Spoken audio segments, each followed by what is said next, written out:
अस्सलामुअलैकुम, welcome to my channel AS stitching and ideas. आज की वीडियो स्पेशल बेबी के ड्रेसेस की ईद के लिए है। ईद के बहुत ही प्यारे प्यारे डिज़ाइंस हैं लॉन में। ये देखें, मौसम के मुताबिक लॉन के कपड़े हैं ज़्यादातर। बहुत ही प्यारे स्टिच किए गए हैं, बहुत ही अच्छी डिज़ाइनिंग है। हर फ्रॉक अपनी जगह पे बहुत ही प्यारा है। आप देखेंगी तो आप ऐसे कपड़े बनाने पर मजबूर हो जाएंगी अपनी बेबी के लिए। तो देखते रहें वीडियो को और बताएं कि कैसी लगी आपको वीडियो।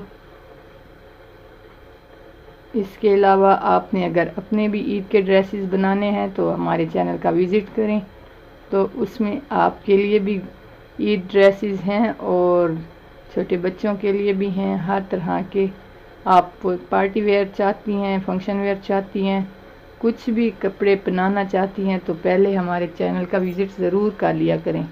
जब आप हमारे चैनल पर आएंगी तो आपको किसी और चैनल पर जाने की ज़रूरत पेश नहीं आएगी, क्योंकि हर तरह के अच्छे से अच्छे डिज़ाइन आपको हमारे चैनल पर देखने को मिल जाएंगे।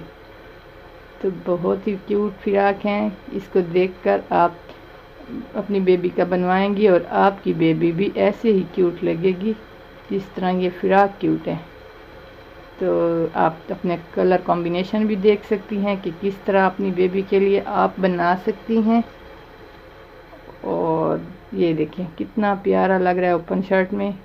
ये भी इसकी नीचे से ओपन है और ये एक कली लगा के और बटरफ्लाई लगा के और ऐसे थोड़ी थोड़ी डिज़ाइनिंग करके आप अपनी बच्ची के ईद के ड्रेसेस बहुत ही प्यारे सजा सकती हैं और बेबी आपकी ईद पर कंफर्टेबल रहेगी। लॉन के और कॉटन के ड्रेसेस में बेबी कंफर्टेबल, बल्कि हम खुद भी कंफर्टेबल ही रहते हैं और रेडीमेड ड्रेसेस से थक जाते हैं जल्दी। तो इसी वजह से आप अपनी बेबी के घर पे बनवाएं और इजी रहें। देखते रहें वीडियो को एंड तक। ये देखें थोड़ी थोड़ी सी लेसेस वगैरह लगा के और ये देखें कली लगा के और बहुत ही अच्छा ओपन शर्ट बन गया।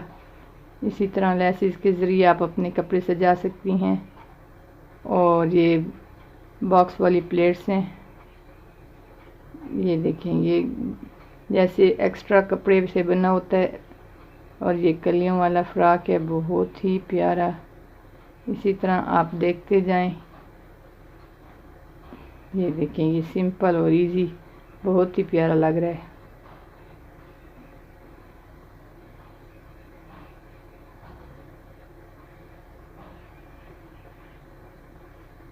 ये क्यूट बेबी ऑरेंज ड्रेस में बहुत प्यारी लग रही है। तो कैसी लगी आपको वीडियो कमेंट करके बताइएगा ज़रूर, और पसंद आए तो लाइक कीजिएगा। अल्लाह हाफिज़।